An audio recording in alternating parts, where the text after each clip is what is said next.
Masonville was a quiet town, far from the bustling cities and hidden deep within the embrace of endless forests. It was known for its peaceful nights, where stars lit up the sky in ways city dwellers could only dream of. The kind of place where nothing ever happened, until the night it did. Nina had just finished a long shift at the diner. The evening was cooler than usual, the air thick with the scent of pine. She took the back road to her house, a narrow gravel path that wound through the forest. As she drove, she glanced up at the sky, her breath catching in her throat. The stars were gone. The sky wasn't cloudy. There was no sign of an approaching storm, just an empty, black void stretching across the heavens. Her headlights flickered briefly, and a shiver ran down her spine. She tried to tell herself it was just a power glitch, but deep down, she knew something was wrong. Pulling up to her small cabin, she parked the car and stepped out, feeling a strange pressure in the air. Everything was too still. No wind, no rustling leaves, no crickets. The night was silent in a way that felt unnatural. She looked up again and froze. Hovering above the treetops, just a few hundred feet above her, were lights, 5 of them, arranged in a perfect circle. They pulsed slowly, like a heartbeat, glowing a soft, otherworldly blue. Nina's heart raced. It wasn't an airplane, it wasn't a helicopter. The lights made no noise at all. They just floated, completely motionless, defying all logic. Her instinct screamed at her to get inside, but she couldn't move. She stood there, her body betraying her, as if the lights themselves had her under a spell. Slowly, the circle began to descend, the lights growing larger as they came closer to the ground. Just then, the sound returned, not from the sky, but from the forest behind her. It was a low, droning hum, so deep it vibrated through her bones. She turned, her eyes wide with terror, but there was nothing there. Nothing but the trees swaying in the darkness. When she turned back to the lights, they were gone. Nina blinked in confusion, her mind struggling to make sense of what had just happened. Had it been her imagination? A trick of the light? But her body told a different story. Her pulse was racing, her palms were sweaty, and the air around her still felt thick with tension. She hurried inside, locking the door behind her, though she knew it offered little comfort. Whatever was out there, whatever those lights were, she doubted a simple lock would keep them away. She grabbed her phone, hands shaking, and tried to call the sheriff's office. No signal. Her heart sank. The town's signal was spotty at best, but it had never completely gone out like this before. Suddenly, there was a knock on the door. A chill ran down Nina's spine. No one ever visited her this late. The knock came again, more insistent this time. She stepped back, her eyes fixed on the front door. "Nina," a voice whispered from outside. It was faint, almost like the wind, but it was unmistakably her name. She froze. How could they know her name? She hadn't heard anyone approach, hadn't seen headlights coming down the road. Her cabin was isolated, and no one could have reached her that quickly. She swallowed hard, backing away further from the door. The voice called again, this time louder. "Nina, open the door." It sounded familiar. Too familiar. It sounded like her brother's voice. But that was impossible. Her brother lived 3 states away, and he hadn't been in contact for weeks. Her heart pounded in her chest. The voice, though warm and recognizable, felt wrong. There was something off about it, something hollow. The doorknob rattled as though someone was trying to open it from the outside. Nina grabbed a knife from the kitchen counter, her hand trembling. She wanted to scream, to yell at whoever, or whatever, was outside, but fear kept her silent. Suddenly, the rattling stopped, and for a moment, all was quiet again. Nina held her breath, listening intently. The silence stretched on, long enough for her to start questioning if she had imagined it all. Then she heard it. Not a knock this time, but a soft scratching coming from the roof. Nina's blood turned to ice. The sound was faint at first, but it grew louder, as if something was moving across the shingles above her, scraping its way toward the edge of the roof. Her mind raced. What could be up there? An animal? Or something else? The droning hum returned, louder than before, vibrating through the walls of her cabin. The lights, those eerie blue lights, flooded in through the windows, casting long shadows across the room. She couldn't move, couldn't breathe. Without warning, the entire cabin shook violently, as though the very ground beneath it was quaking. The lights outside grew brighter, blinding her, and the hum reached a deafening pitch. She dropped the knife, her hands going to her ears in a futile attempt to block out the sound. And then silence. Nina gasped, her eyes adjusting to the sudden darkness. The lights were gone. The hum was gone. Everything was still once more, as if nothing had happened. But she knew that wasn't true. She backed away slowly, her body trembling, and when she turned toward the back window, her heart stopped. Standing just outside the glass, illuminated by the faint moonlight, was a figure. Tall, unnaturally thin, with long limbs and glowing, black eyes.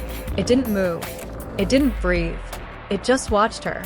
And then in an instant it was gone. The rest of the night passed in a haze. Nina didn't sleep. She didn't dare move from her spot. When the sun finally rose, it brought little comfort. Her phone had no service, and when she checked her door, there were no footprints outside, no sign that anyone had ever been there. But she knew better. As the days passed, the strange occurrences didn't stop. Every night, the lights returned, hovering just above the tree line, watching, waiting. The knocks on the door became more frequent, and the voice calling her name grew louder, more insistent. Nina knew they wouldn't stop until they had her, and she knew it was only a matter of time. Cedar Hollow was a town forgotten by most of the world. Nestled in the middle of endless farmlands and dense woods, its inhabitants lived quiet, simple lives. Sarah was one of them. She had lived in her small house on the outskirts of town for nearly a decade, relishing the peaceful solitude. Every evening, she would sit on her porch, watching the sun dip below the horizon as the crickets sang their nightly song. But tonight was different. It started with a hum, so low it was almost imperceptible. Sarah frowned, lowering her tea. The hum grew louder, vibrating through her bones. She scanned the sky, squinting into the darkness, and that's when she saw them. 3 glowing orbs of light hovering in the distance. At first, she thought it might be planes, but these lights didn't blink, didn't follow any recognizable flight pattern. They hovered in place, and then, slowly, they began to move in unison, forming a perfect triangle above the tree line. Sarah's stomach twisted with unease. Her hand tightened around her mug as the lights drew closer, their hum deepening into a low, vibrating pulse that seemed to make the air itself tremble. Her instinct screamed for her to get inside, but she couldn't move. It was as though her feet were glued to the porch. The lights were captivating, drawing her in with an unnatural pull. The humming stopped. For a moment, everything was still. Even the crickets had fallen silent, as if the entire world was holding its breath. Then, without warning, a brilliant beam of light shot down from the center of the triangle, illuminating Sarah's yard in a blinding white. She shielded her eyes, heart pounding in her chest. The beam was so intense, it made her skin tingle, and in that moment, Sarah realized she couldn't move. She was completely paralyzed. Her mind raced. What is happening? She tried to scream, to cry out for help, but her voice was trapped, locked inside her frozen body. Slowly, impossibly, she felt herself rising from the ground, her feet lifting off the porch as she was pulled into the air, toward the light. The last thing she saw before being swallowed by the beam was her house disappearing beneath her, growing smaller and smaller as she ascended into the cold, dark sky. Sarah awoke in complete darkness. Her head throbbed, and her limbs felt heavy, as if she had been drugged. She tried to move but found herself restrained, her wrists and ankles bound by cold, metallic cuffs. Panic surged through her as she strained against the bonds, but it was useless. The darkness was suffocating, but then, suddenly, the lights came on. Dim, sterile, and unnatural. She blinked against the sudden brightness, her vision adjusting to her new surroundings. She was in a room, or At least something that resembled a room. The walls were smooth, curved, and metallic, with no windows or doors. Strange, humming machines lined the walls, their lights blinking in rhythm with the pulsating hum that filled the air. And then she saw them. Tall, thin figures stood in the shadows, their elongated heads almost brushing the ceiling. Their skin was a pale, sickly gray, and their eyes, large, black, and devoid of any emotion, stared down at her. They moved with eerie grace, gliding toward her without making a sound. Sarah's heart pounded in her chest, her breathing rapid and shallow. She had seen pictures of creatures like these before, but only in movies or conspiracy theories. Aliens. The thought was absurd, but there was no other explanation. They were real, and they had taken her. One of the creatures stepped forward, its long, spindly fingers reaching out to touch her forehead. The moment it made contact, Sarah's mind exploded with images, flashes of light, strange symbols, and foreign landscapes. She couldn't understand any of it, but the feelings were unmistakable. Fear, curiosity, control. They were inside her head, rummaging through her thoughts, her memories, as if she were nothing more than a specimen to be studied. She tried to resist, to push them out, but it was impossible. They were too strong. Suddenly, the restraints around her wrists and ankles released, and she fell forward onto a cold, metallic table. She tried to stand, but her legs were weak, her body still heavy with whatever drug they had used on her. The creatures loomed over her, their long fingers now holding sharp, metallic instruments that gleamed under the harsh lights. "No," she whispered, her voice barely a breath. "Please no." They didn't respond. One of the creatures raised a needle-like device and pressed it against her abdomen. Sarah gasped in pain as the sharp instrument sliced through her skin, but there was no blood, no warmth, only a cold, stinging sensation. They were doing something to her, changing her. Time became meaningless in that cold, sterile room. Hours, maybe even days, passed as they continued their strange procedures. Every time Sarah woke, she found herself back on the table, weak, disoriented, and marked with new scars, new incisions. And then, just as suddenly as it had all begun, it was over. Sarah awoke on her porch, the crickets chirping softly in the night. The stars were still twinkling above her, as if nothing had happened. But it had. She could feel it. Her body was sore, her skin covered in strange scars that hadn't been there before.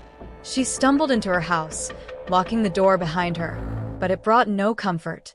In the bathroom mirror, she lifted her shirt, revealing the largest scar, a thin, surgical line across her abdomen. She touched it gently, feeling the strange, smooth texture. Something was wrong. She could feel it inside her, something foreign, something alive. Days passed, and the nightmares began. In her dreams, she saw the creatures again, standing over her, their cold, black eyes staring into her soul.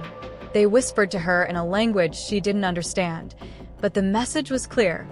"We are not done with you." And then the dreams started to bleed into reality. Sarah would wake in the middle of the night to the sound of a hum, the same hum that had filled the air the night she was taken. It was getting louder, closer. One evening, as she sat on her porch, staring up at the sky, she saw them again. The lights, the triangle, they were coming back. This time, there would be no escape.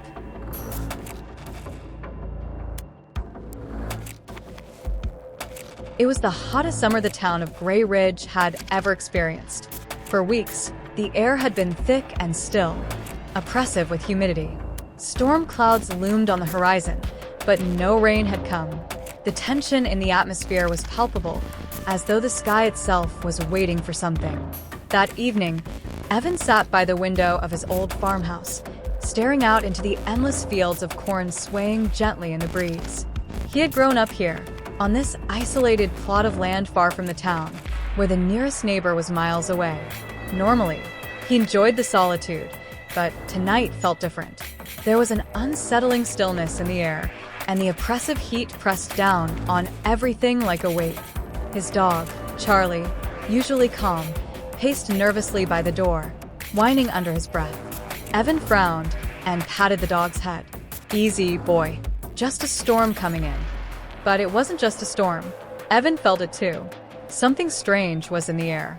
As the sun dipped below the horizon, the sky turned an ominous shade of red. Then, out of nowhere, the wind stopped completely. The cornfields, once gently rustling, fell silent. Evan stepped outside onto the porch, expecting the first raindrops of the storm, but there was nothing. No wind, no thunder, just eerie, oppressive quiet. And then he saw it. Hovering just above the horizon, at the edge of the field, was a light. Not the kind of light from a plane or a passing car. This one was different. It was brighter, sharper, and it didn't move. It just floated there, like a star that had fallen too close to the earth. Evan squinted at it, his heart pounding harder with each second.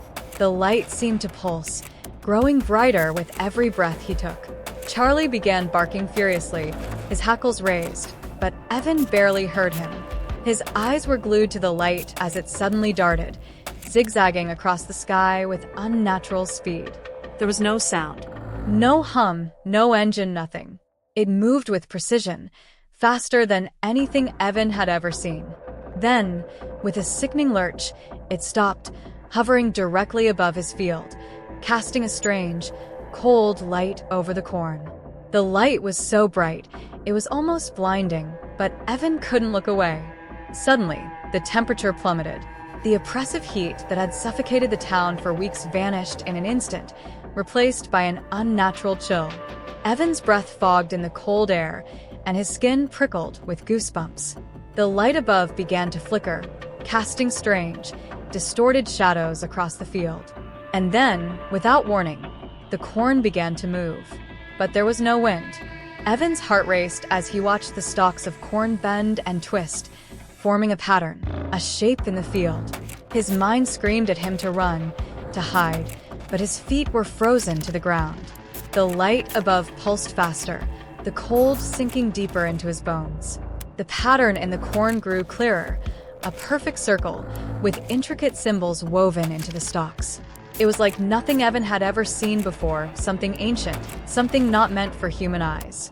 Suddenly, the light dimmed, and out of the circle stepped a figure. At first, Evan thought it might be a person, but as it moved closer, he realized it was anything but human. It was tall, impossibly tall, with long, slender limbs and a head that was too large for its body.